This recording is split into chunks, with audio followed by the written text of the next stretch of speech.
कल्लू राम जी मौजूद हैं। राजेंद्र जी का भी मैं बहुत शुक्रिया अदा करता हूं जिन्होंने आने का मौका दिया।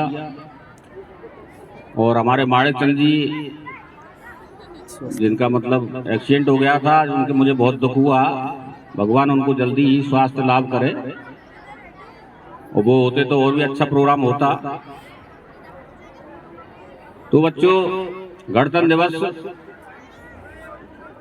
इसलिए भी मनाया जाता है कि जो क्रांतिकारियों ने लड़ाई लड़ी हमारे देश के लिए, उसको हम भूल चुके हैं, भूल जा रहे हैं। यूट्यूब, व्हाट्सएप, फेसबुक, इनके चक्करों में आकर के समय बदल गया है, अब आधुनिकीकरण हो रहा है।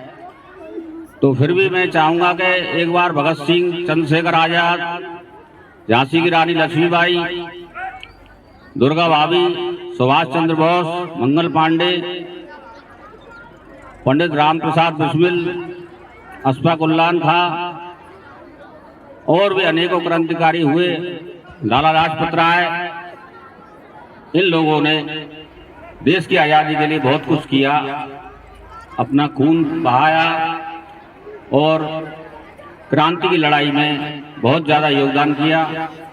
1857 में जो क्रांति हुई वो क्रांति अधूरी रह गई थी, क्योंकि झांसी की रानी लक्ष्मीबाई ने बड़े ही अपने दम पर वो क्रांति की लड़ाई लड़ी, लेकिन ईस्ट इंडिया कंपनी ने आकर के अपना कब्जा भारत देश में जमाया। तमाम राजे रजवाड़ों ने कोई सहयोग नहीं किया। उसके बाद भगत सिंह का जन्म होता है। भगत सिंह के बाद चंद्रशेखर आजाद और पंडित राम प्रसाद बिस्मिल ने मिलकर के क्रांति दल की स्थापना की और उन क्रांतिकारियों ने एक क्रांति दल बना करके और देश की आज़ादी के लिए एक बिगुल बजाया। और उनको भी चिंता थी कि हमारे भारत देश में 1.25 लाख अंग्रेज किस प्रकार 50-60 करोड़ हिंदुस्तानियों पर शासन कर रहे हैं। एक कौमी एकता की स्थापना हुई, हिंदू और मुसलमान दोनों एक होकर के उस क्रांति की लड़ाई में कूद पड़े। उसके बाद अंग्रेजों ने जलियांवाला कांड किया। इधर महात्मा गांधी जो थे उन्होंने अहिंसा की लड़ाई लड़ी, अहिंसा परमो धर्म को लेकर के वो आगे बढ़े और दांडी यात्रा उन्होंने गुजरात में निकाली। सुभाष चंद्र बोस ने आजाद हिंद फौज का गठन किया, तुम मुझे खून दो मैं तुम्हें आज़ादी दूंगा, इस प्रकार का नारा उन्होंने दिया। और दिल्ली चलो ऐसा कहकर के उन क्रांतिकारियों को लेकर के वो लोग वहाँ से दिल्ली की तरफ कूच कर गए बंगाल से।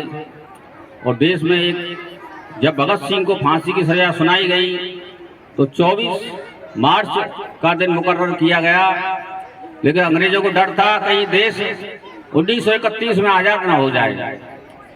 वो दिन था 24 मार्च 1931।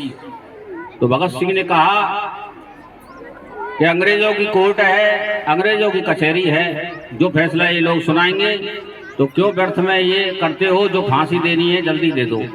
तो सुखदेव, राजगुरु और भगत सिंह को फांसी 23 मार्च को ही दे दी गई, एक दिन पहले ही।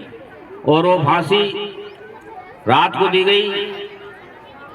तो उन्होंने बोला कि सरफरोशी की तमन्ना हमारे दिल में है, देखना है जोर कितना बाजुए कातिल में है। इस प्रकार उन लोगों ने फांसी के फंदों को चूमा और फांसी पर हंसते हंसते चढ़ गए। उनको पता था ये देश आजाद होगा। लाहौर से लेकर के और दिल्ली तक सिख एकत्रित हुए। पूरे भारत देश में हजारों क्रांति की लड़ाइयाँ छिड़ गई। 1931 के बाद एकदम से देश आजाद हो गया, लेकिन आज़ादी मिली सन 1947 में। 15 अगस्त 1947 को आज़ादी मिली। उसके बाद भारत का एक गणतंत्र दिवस बना। इधर अंबेडकर जी वहाँ से संविधान को बना करके उन्होंने संविधान बनाया और संविधान को लागू करके ये गणतंत्र में शामिल किया। उसी उपलक्ष्य में प्यारे विद्यार्थियों हम लोग गणतंत्र दिवस मनाते हैं।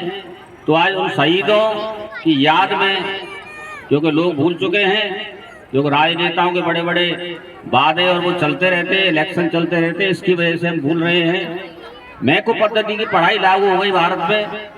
नहीं, हमारे भारत देश में गुरुकुल हुआ करते थे। गुरुकुल में हमारे लिए सारी विद्याएं सिखाई जाती थी, लेकिन सारी किताबों को और उसको ले जा करके जला दिया गया नालंदा विश्वविद्यालय में। और सारी व्यवस्था ऐसी चेंज हुई कि सारा सिस्टम ब्रिटेन से आकर के यहाँ आ गया और सारा खजाना यहाँ से ब्रिटेन पहुँच गया। क्रांतिकारियों ने बहुत कोशिश की, सजाए काला पानी की सजा उनको दी गई। अंडमान निकोबार द्वीप समूह में एक जेल थी जिसमें क्रांतिकारियों को बंद कर दिया जाता था, लेकिन अंततः क्रांतिकारियों ने वो लड़ाई लड़ी। काकोरी कांड बहुत प्रसिद्ध था, उसमें भी क्रांतिकारियों ने लूट कर करके अंग्रेजों को मारा।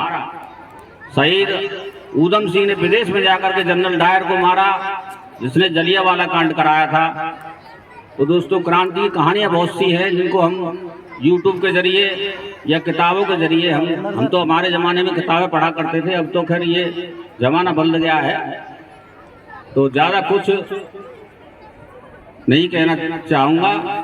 एक छोटा सा गीत उनकी याद में।